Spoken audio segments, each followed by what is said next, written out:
I know after the race, a couple people came up to me and were upset. I can trust a draft with that if the time comes, if I stay loyal to him, maybe he's going to stay loyal to me later in the race. That you don't know until you do this is how much brake you actually use at tracks like that.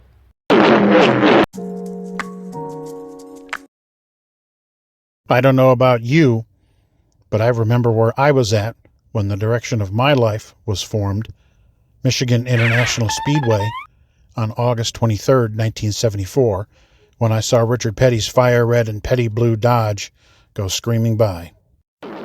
Since then, probably just like you, we've been hooked.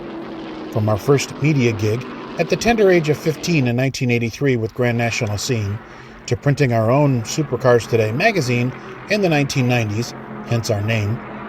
Nothing against our open wheel friends, but if it has fenders, our nosy nature wants to find out the who, the why, and the how. We don't necessarily interview these people, we have conversations. So please subscribe to our channel and hit that bell to be notified of new content every Tuesday at noon. Thanks for watching, and please like, comment on, and share these videos. Today on the program,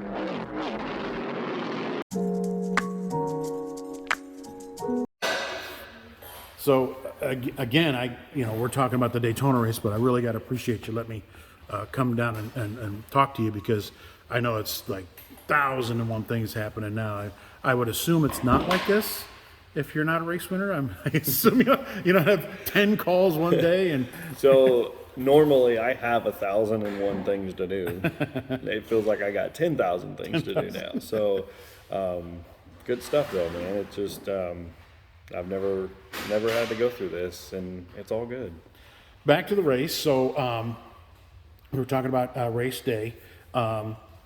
So are you a guy that likes to jump right in the car after drivers' intros, or do you kind of like to stand outside the car for a few minutes and talk with the crew, and or is it just what difference? It doesn't make any difference to you? It bounces around. I'm not superstitious. Like, hey, the national anthem's over. I've got 5 seconds to get in the car, or something bad's gonna happen. Just kind of go with the flow. And it's funny because usually they have like a countdown, and they're kind of telling you when they're going to do driver start your engines. And I don't even think I had my gloves on and stuff, and I hear everybody fire up. So Oops. I don't know I don't know how I got behind. Oops. But I mean, in reality, we were saving fuel, so we weren't even going to fire up anyway. I heard it, and then spotter comes over the radio and says, hey, you can fire when you want. Obviously saving fuel here. So from minute one, we're in race mode, and so we just I don't have necessarily any rituals there. So you're rolling off pit road. First off, what's your spotter's name? Brandon Lines. Brandon. Okay. Yeah. So what's the chatter like? I mean, you're rolling off pit road. You come. I don't know if they go to the banking right away or they stay on the apron. No, they go straight to the banking. That's usually a shocker because you've been on the track for the test and then for practice, and you go right. So you get out there and you're actually turning to the right, and you can't see nothing because the cars are so into the banking when they're at speed. The banking holds the cars in, so it kind of feels like it flattens out a little bit. But when you're under yellow, it's like you're turning back to the right, and you feel like the car's sliding backwards down the hill. Did you see that shot of the safety truck sliding, by the way? No, I didn't. When Scott Melton hit the wall. Okay. And he oiled the track. Yeah, down. The truck was sliding. Yeah, the replay that I got is like it was on YouTube. It was an edited version, so I know I missed some stuff. But gotcha. Like the red flag was like 10 minutes on there. So they'll have it on that DVD. Gotcha. But no, I mean it was just kind of a typical race start stuff. We're coming to green 3 laps. 2 laps and make sure your engine's cleaned out, make sure your belts are tight, make sure, just visor double check stuff, just kind of. You have a dark visor with you, or does it? I did have a dark visor on. I've been wearing a clear one. I always clear. And I don't know. I just had a dark one on this year. So maybe the next race will have a dark one on too. But I'm not superstitious. Yeah, I'm not superstitious. But I'm not wait taking a any minute. chances. Wait a minute. Let's just do what got us here. Yeah. So, did you guys discuss strategy before? I mean, we're gonna mid-pack, or we're just gonna take what the race gives us? Kind of, we're just going to take what the race gives us, because like say, you can't make strategy till you qualify. Well, now you qualified. right. So And yeah, it's 100%. Like you kind of have to let the race play out and see what happens. And did you want to lead at least one lap? Okay, let's get that out of the way. Oh, 100%. Get the points, Like- and then I can do whatever. Well, it wasn't even a points thing. It's a Or whatever. It's a gosh, we let a lap at Daytona thing, right? Like, and not jumping ahead at the end of the race, but that's why I think I was so calm at the end of the race, because like, we had led some laps and we were running good, so yeah, it's no strategy necessarily going in, other than just trying to run a smart race. Yeah, just looking at your stats, you had not led at one of the big tracks yet. So,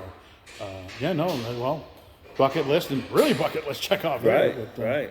So, race is playing out. You got a few, I don't know if you're a real pusher, or you just kind of like, okay, let's just ease into it. And, I know you don't want to wipe the front of this out. Well, I mean, yes and no. I mean, there's a You have balance. to. Right, there's a do it. balance there, and sometimes you get into the back of a guy and don't even intend to. And there was a couple times I think I was probably being overly aggressive, but I felt like I was still being smart about it. I was hitting guys square. Yeah, I was hitting them hard, but I was hitting them square. But it's almost impossible, these rounded noses. And, Well, I mean, they square up pretty good. well, that nose right there, that Chevy nose looks a little rounded. Yeah, to me. yeah. Well, you The could- Ford's more square, but the Chevy nose is a little more rounded. Yeah, so I mean, but Does that come into play and you're thinking, okay, I've got a Chevy, the nose is a touch different. Does that enter no, your you thinking? that kind of goes back to the experience thing we talked about before. I know where to hit them. I know, where you have to line up at to hit them, and if you hit them in the right spot, they will they'll stay straight. If you hit them in the wrong spot, they start dancing around, and you can see that in the And race. nothing in the turns. You can't Right, do it in the turns. right. Well, because Scott got out of the car and we saw the replays of him, he was furious. Well, yeah, I mean, in that situation, I would say rightfully so. I feel rightfully so. I mean, he got hit like 3 times in a row or something like that. And there's the biggest thing that I think, and I don't even know if he hit him. It could have been a guy that's raced down there more times than I have. So I don't know the situation and whatnot. So I'm not gonna. But I'll tell you that, like, one thing that you don't know until you do this is how much brake you actually use at tracks like that. Like, it's, There's no pulling your foot off the gas. You're No. using the brakes Yeah. while your foot's on the Yeah, gas. you bury the right foot. Like, I want a piece of wood that I can just wedge in there and then use the brake pedal to do everything else. But yeah, and I think sometimes rookies get told never lift, and they don't understand that, like, you have to do something to slow momentum down sometimes, because there's nowhere for people to go sometimes. And if you don't have a spotter telling you, like, hey, there's, like my spotter will tell me what's in front of the guy that I'm behind, so I get a picture painted, and if you don't have that picture painted, Right. it's going to be easier to make mistakes. I mean, I've made mistakes. I'll make mistakes throughout my racing career, even still, but a good spotter at Daytona is, I mean, they're priceless. Right. So, race is playing out. Is the race playing out like you thought it would, or it's like, oh my God, I didn't think that was going to happen? Or a little bit of both? A little bit of both. There was a couple instances where I commented on Sean Core. We were, I don't know how many laps we were in, but I know he started towards the tail, and all of a sudden there he was, and it was like, oh, dang, How do you get up here? Right. I mean, so there was that, and then Did you think about maybe hooking up with him? Did you guys do any talking? I through the spotter, absolutely maybe, would or- have, but we just and that's the thing with Daytona and Talladega. So last year, me and Daniel Dye are good friends. We talk all the time. Like I mentioned, earlier about going to Giuseppe's and stuff, and they were there, and Last year at Daytona, it took us 28 laps to get hooked up, right? Wow. And we were trying, like we were physically trying. And then the yellow came out and we got wrecked. I think at Talladega, it was kind of the same scenario. It was, I mean, so you can plan and plan and plan and plan, and it's hard to get hooked up with people. I think like at the Cup level and stuff, they make it look easier because there's manufacturers. Right. And then on top of that, the race is 500 miles. So 28 laps into a 500-mile race isn't that long into it. So it feels like they hook up real early and they stay together. So, yeah, I mean, Sean Corr would have been 28, that's a third of the way through your race, yeah. Right. Like Sean Corr would have definitely been one we would have hooked up with. Talk to his owner all the time and yeah, I mean, we definitely would have. I just don't think the cards ever played out that way because, you know, there's at the ARCA level, sometimes it's hard to give up a position to hook up with somebody that you don't know whether or not they're going to stay faithful. And that's, I think, the position we were in. Because a lot of the guys you don't run with. Well, a lot of times. It's not or that. They're it's not experienced. multiple teams, multiple single car teams, and then you get behind somebody like the 18, right? Okay. And I'm running behind the 18, so I'm bouncing second, third, you know, just right in there. And it's like, if I come off of the 18 to help somebody else, well, where am I gaining, right? We're just logging laps. You know, we're not trying to, you know, go out and lead the most laps or anything. We're just trying to get down to the end of the race. That's kind of what you have to do. So at one point, you must first finish, like Dick Trickle said. Right. And we hadn't really finished Daytona. so I mean, there's a little bit of aggression because I learned in years past that if I wasn't aggressive and I just kind of like let guys in and just kind of ho-hummed on my restarts and just did whatever I did, I don't want to say it bit me, but I went back and watched some of our races and I would slowly kind of fall back a position here and a position there. So at one point, my spotter said, hey, the 18 said we're best friends the whole race. Okay, well now I feel like I've got somebody that I can trust to draft with, that if the time comes, if I stay loyal to him, maybe he's going to stay loyal to me later in the race. And you know, until he went spinning down the backstretch. Yeah, and of course that happens behind me, and I didn't know, and you know, your spotter gives you information, but he's not like you're not watching the race, right? He's just like, hey, they're wrecking behind you, and you know, he might have said, hey, the 18 spun out. I don't remember, but like, you know, he'll tell you a lot happens, right? I mean, it's the way I tell people sometimes, when you have a good spotter, you don't think, you react. And both my spotters are named Brandon, so it's kind of nice when either one of them are spotting. The irony. Yeah, the irony, right? The when either one of them are spotting, they'll ask me sometimes after the race, well, did you? I don't remember, because I'm not even. It's almost like the voice in your head, you know, and you get to a point where you trust them, and whatever they say you do, and you know, whatever they say, it's just like a thought. And I've told people this, like, well, do you remember what you thought, you know, at that exact moment?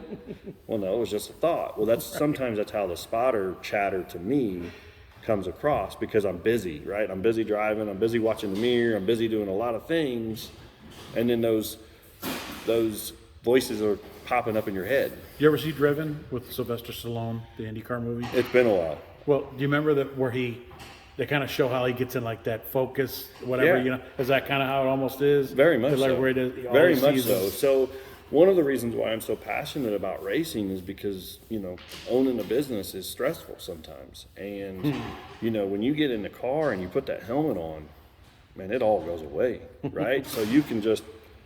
Well, it is stress, but a different stress. Yeah, it's I mean, racing, my wife all the time, she looks at me and is like, I love racing season, you know, because it's stressful, right? But it's different. It's different. I tell her that all the time. It's different stress, because it's stress that I ask for, and business stress, family, whatever, got to be here, got to be there, that's stress that life just brings you. And with racing, even if the racing stress wears on me, when I put that helmet on, it's all about what's happening right now. Speaking of stress, you've taken some stress off, and you got like a guy like Jim Long, who brings winning cup experience. Guy won the Southern 500 amongst other races with the Iceman, Terry Labonte, as a cup crew chief. How, I know you've told this story to others, but maybe you can kind of, what, talk about, all these degrees of, what do they call it? Separation or whatever. Man, you got like connections everywhere. How did you do that? So when I bought when we bought the Speedway car off of Chad, Chad was obviously trying to Chad Bryant. Chad Bryant. Audience. He was obviously trying to, I don't know if the right word is dismantle his team. He was trying to sell his stuff and getting out of it. Yeah. And ownership. Yeah, the ownership side of it. He's the one that introduced me to Jim Long, and Jim Long's from Michigan, I believe, isn't he? He's from the Toledo area. Okay. So maybe Michigan, Ohio, somewhere up in the Toledo area. But he lives in Denver, North Carolina now, and it's a perfect match for us. He's retired. As much as a guy like Jim Long can say he's retired, I mean, he works he works hard. for retired, I don't think that what he does is I don't think what people picture when they say they're going to retire. But he's retired. What's the old saying? If you want to get something done, give it to a busy person. Yeah, 100%. He has a shock company. So he does shocks for late model teams. He's got some Xfinity teams. I don't know if he's got any truck teams. So they come to him. He don't go to them necessarily, so he can stay home. Yeah. Bring me your shocks. Yeah, he's got I don't know how big his garage is. It's a decent size, maybe 2-car garage. It's nothing but a big shock room, right? So he's doing shocks for other people, and then it works out because he will be the guy that, so like our Phoenix car, right? He has worked all winter long on getting the front end geometry right on it. He's down there. He's doing the thinking. He's doing the figuring, and we're up here. He's still in the loop. He's down there. He's down there and he's in the loop. We're up here, and I mean, he's done it to me several times, and it's I don't want him to stop doing it. Where I've been at work all day, or I've been out here, it's evening time, and I go in and I sit down, and I'm like, finally I can sit down. And my phone rings, and it's Jim. Hey, go measure this. And I'm like, Jim, I just got it. I know that it's came out, and it's, because we became friends, right? And when you become friends, you can hear the frustration sometimes. And I'm like, dang it, Jim, But I go get my tape measure, I throw my boots back on, and I come down here and I measure it for him. Because I know he is trying to get us to a winning team. And so all of that, right? All of everything that he's done, everything my guys have done has led us to the point of saying we're race winners.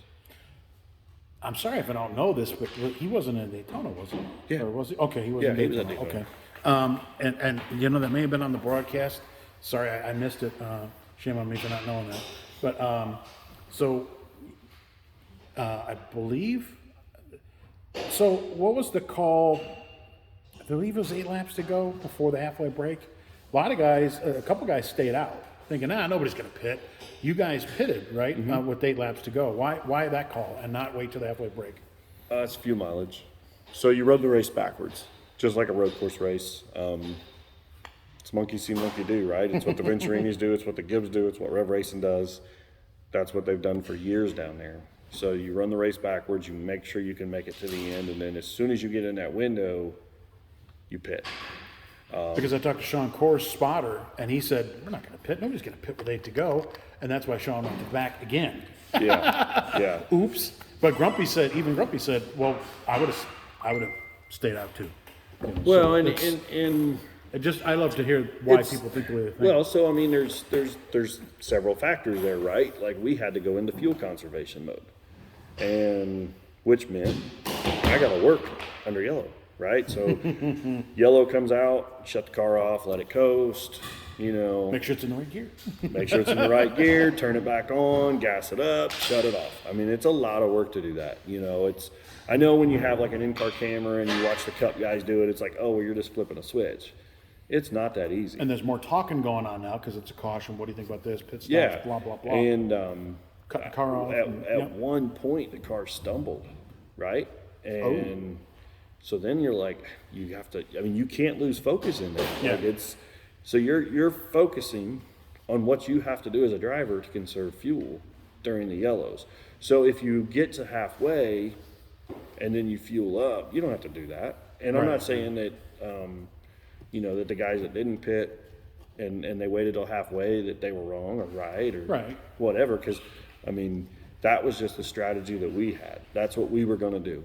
But we knew from the green flag, the initial green flag, that was our plan. You get close to the window. Once we're in our window, the next yellow, we're pitting. Right. So now, did you take 2 or 4? 4. Okay. What was the strategy with 4s?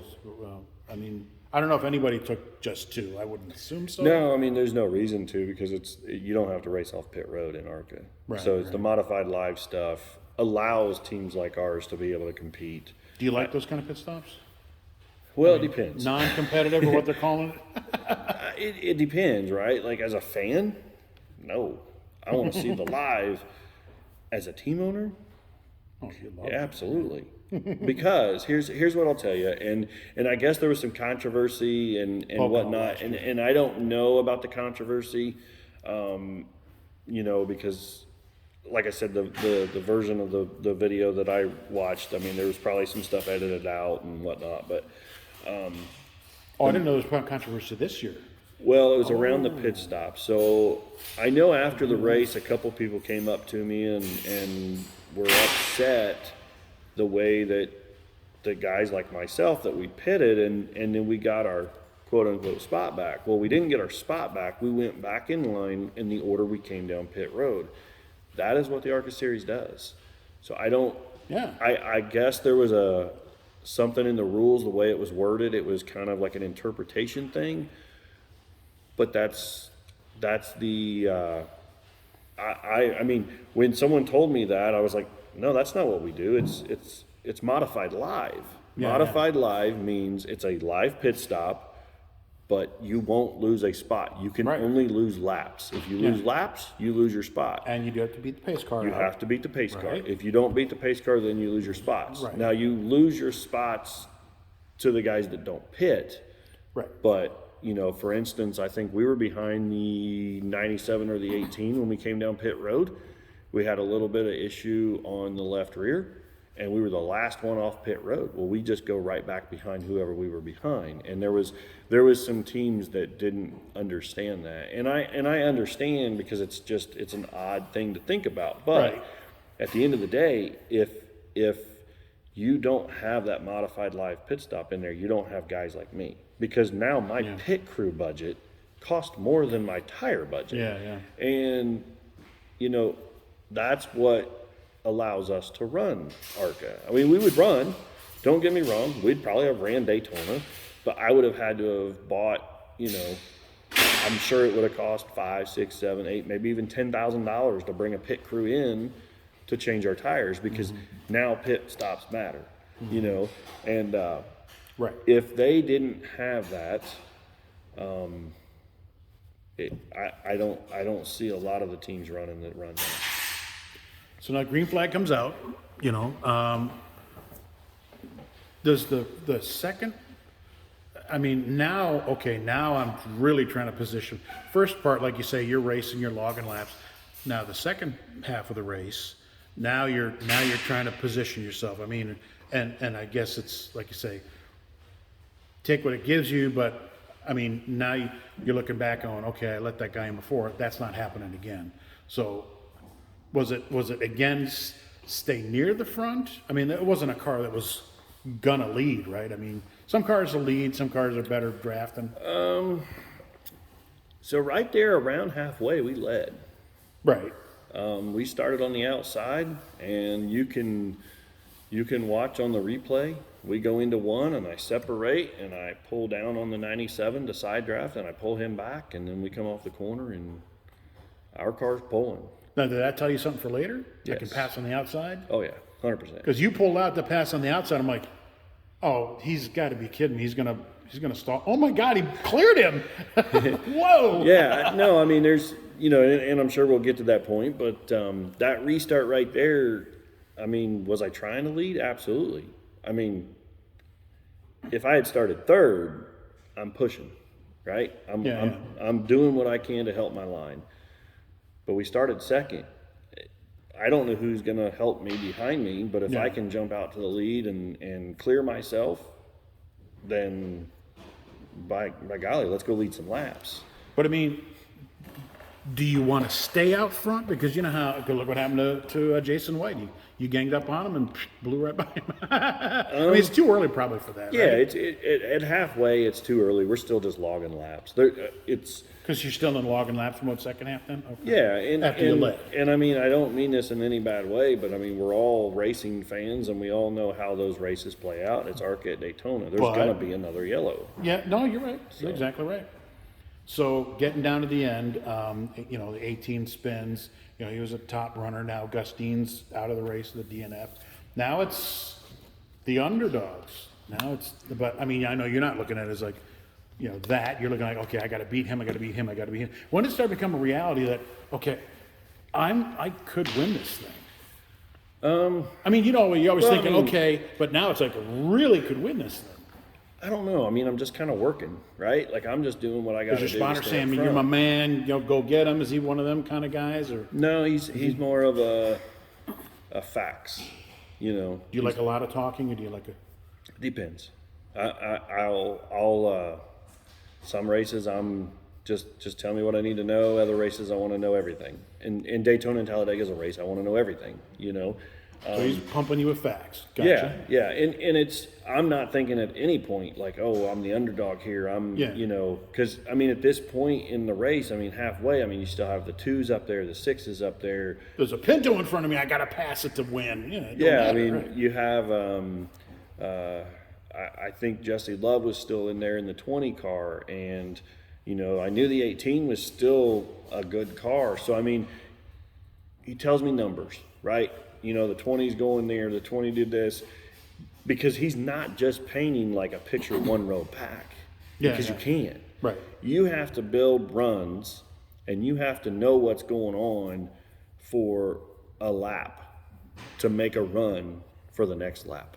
So like if he'll tell me all the time, stay at the bottom because there's 7 cars in your line. The momentum will come back to you. There's only 3 to them. But you're sitting there and you're watching in your mirror, and those 3 cars are getting ready to pass you, and then a lap and a half later, there they go. Like he knows that it's going to do that, and he can see that up top because you can see the energy coming. So I mean, at no point was I thinking, oh well, I'm the underdog and I gotta beat another underdog to win this race. Yeah. At that point, it was still like we just got to get the best finish we can. So no white flag. Jason White's leading. So let's go back to the restart. Okay. Okay. So the last restart, I'm sitting third. Jason White's leading. I think it's 2 on the front. You're right. Yep. Yeah. Two's next one. Yep. So we're coming to green, and I know mentally that I have to lock onto the 44 and get our line Yeah. Get out clear. front, because the outside line's good enough to make the pass for the lead, right? I did it. And actually, the 2 had done it the restart before. The 2 had actually got in front of me, brought the 44 with him. When I watched the replay, the whole bottom line just kind of fell apart and the top line was formed up. So we lost the lead to the outside line. Well, I knew how good our car was pushing. The 44 was good. Obviously, it had led multiple laps. So my thoughts are, and it's a Jeff McClure car, And I'll sit here and tell you, Jeff is a friend. If I picked up the phone and called him, he'd probably answer right now. And at that point, my thought is, I'm pushing Jeff's car to the win. Yeah, yeah. You know, that's my kind of my goal. At Second that ain't too point, bad. right. Second at Daytona, we'd be partying still, right? So my thought at that time was, I'm going to be trapped because I'm on the bottom. Because it had been, you know, for several laps, it had been outside line, Yeah. bottom line, back and forth, back and forth, back and forth, and I felt like I was going to get trapped. So my thought was, if I want to win, I have to push the 44. And if everything plays right, maybe I can shove him out there and I can pass him. But coming to the restart, we get close to the restart zone, and I'm pushing. And I don't mean I'm just like pushing a little bit. Like, I'm pushing hard. And if it spins him out, Sorry. no, not sorry, because in the back of my head, I'm thinking Jabo's going to beat my butt. Oh. So I'm trying to be Well, then smart. sorry to your crew. Yeah, I'm trying to be smart, but at the end of the day, there's a lot of respect for the 44 car. Sure. I'll openly admit, I had no idea who was driving, right? Oh, okay. And I don't mean that in any disrespect. No, right. Just kind of tunnel vision in my own little world, right? And but I know Jabo puts good guys in his cars, so it's like I didn't know who it was. I mean, of course I can see the name, but I know Jabo don't put drivers in his car unless they're good. So it's like, okay, I think this guy can probably handle it. He's obviously leading Daytona, you know. He's obviously good. I mean, right? You know. So I start. Green comes out, and I'm shoving. I think I'm locked with him all the way to turn 1. I disconnect. I reconnect off of 2, shoving. I disconnect at a certain point where I thought I could get the run and get back to him off of 4. At this point, the bottom line's just kind of starting to nose ahead. We get to the center of 3 and 4. I start getting a run on the 44, and at this time, the 2 is kind of there, and this is where it all kind of was like, I can win this. Because the 2 didn't side draft. Yeah. And I'm sure, because that team is very good, they have told him where he made his mistake. Yeah. If he would have pulled down on the 44 at that point, it would have been between him and the 44. Yeah. I couldn't have done anything. Absolutely nothing. But the 2 car never side drafted the 44 to suck him back. So in my brain, I'm thinking, if I can hit the 44 just right, I'm going to shove him out. Well, when I got to him, because it's hard to get to rear bumpers to begin with. Like, if there's an air bubble. So a lot of times you can't break the air bubble, you just shove them out. Well, I was able to engage and get locked on. So I'm pushing, and I mean, the 44's dancing, right? Like, I'm like, here we go. We're coming to white, right? We're coming to white. I mean, I got to do what I got to do at this point. Like, I'm thinking about winning. Is there talk still going on in your head, or just? Yeah, but I can't tell you what was said. Not that I'm like, oh, it was bad talk. Like, I just don't remember, right? So we come to the start-finish line, and I'm thinking, I got to set him up for turn 3. And the only reason I was thinking this at the start-finish line, because that's how far ahead you have to plan moves. Yeah. It doesn't always work, and that's where the crashes come from, right? But I made a move in testing very similar to what I did in the race. So anyway, come to the start-finish line, and I disconnect on purpose. I'm flat-footed, trail brake. Pops me off of him. I get 2, 1, and 2. I'm thinking he got pretty far out there, didn't he? Yeah, he got a little bit further than I wanted him to. But it played perfect. So what had happened was I disconnected. He got further out. The 2 didn't really get much momentum because the bottom line had the energy. He gets shoved out. And I don't know if he ever trail braked or anything. I don't know what he did. So we get through we get into 1 and 2, and I start feeling the momentum coming back our way. And I don't think I was clear enough. I'm not sure. But my thought process was just do it again.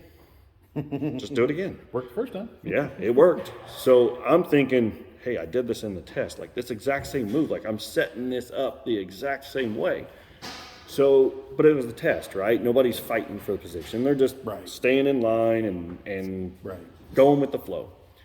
So we come off a 2, and I felt our cars engage with the air. You know, you've heard it 100 times where guys have said that, you know, you can feel it, you can see it, whatever. I could feel air when we engaged. And ARCA took a panel off of the A-post, and now it's magnified, right? Like we had windows blocked and everything else with stuff that ARCA allowed, and they don't allow it now. So now it's like, whew, I can really feel it. So like I felt the engagement, and when I engaged, I seen his car start to get momentum and pull away. Well, as soon as I seen he was starting to pull away and I felt the pressure change in the car, I started trail braking. And I back up to the 18 until I feel the same out the back, the engagement of the 18 car. And that's when, at that point, the 18 can't do anything else but push me, right? So he has no option because we're engaged. Yeah. And what I mean by that is like you kill their momentum, you slow their momentum down. Once their momentum becomes your momentum, you are now one. So we're going, and he's out there, and I'm like, man, I'm gonna hit him, I'm gonna get to him in the wrong spot. And you know, I'm coming down the backstretch, and you can kind of see a little hesitation because I can feel it, it's coming, and I start to look out, and I pull back in, and it's going through my head. If I don't pull out, it's over. Because exactly what I just did off turn 2, where I engaged with the 18, I'm going to re-engage with the 44, and I'll never get a run. Again, these cars, you have to plan the run a mile ahead of time. It did look like it was kind of like a... It was a hesitated. Yeah. So when I decided, like, I have to go. And he came up a little bit too, though. He did come up a little bit. But he had no choice. He can't block high or low. He's sitting duck. Right. So he moves a little. And I keep moving, and then I pull back down onto his right rear quarter panel and side drafting. It's over for him, right? Like he can't defend it. Yeah. Andy Jankowiak did it to me earlier in the race, so I knew it would work, right? I mean, it's like Andy taught me right there what I had to do, you know? Because, I mean, I think Andy pulled out to pass me, sucked me back, opened the hole up for himself, so it's like, that's why the 44 looks like a parachute put on, because all the air off the nose of our car, I dumped it on his spoiler, right? Oh yeah. So you can see, I side draft him, I get to him, and then I start pulling off. When I start pulling off, I know I don't have to worry about the 44. I've killed his momentum with the air. And I'm watching the 18, trying to figure out exactly where he's gonna go. Of course, again, Brandon Lines is probably kind of filling me in on all this, because he paints the picture, and I'm watching, and it's like Connor goes to make the move, but like I'm like just a split second behind him, and I felt our bumpers engage, or not our bumpers, but the air. Yeah, I was gonna again. say, I felt the air, and he was engaged, and his momentum was gone. There's nothing he could do at that point. And He could have. was The 44 was, and then they were fighting for second and third and fourth and fifth. yeah, And you were I knew I had the momentum. perfect picture moment. Yeah, You crossed the line alone. I'm coming. I feel that, and I'm honestly, I'm kind of waiting on getting turned, because I don't know how far away anybody is. Right, like, because you're Horrible being feeling, I'm sure. well. It's so fast. It's a split second. Yeah. You know, I mean, you're driving out the windshield. You know, you're kind of watching the mirror at that point. I do remember Brandon Lines saying, "Get down, get down, get down." So I wasn't sure what was happening, but you know, get down, get down, get down. So I went down. I wasn't sure. Right. You blew by Jason and then cleared him and then pulled down, and that was it. Yeah, that was it. Classic. To Slingshot. me, classic textbook slingshot.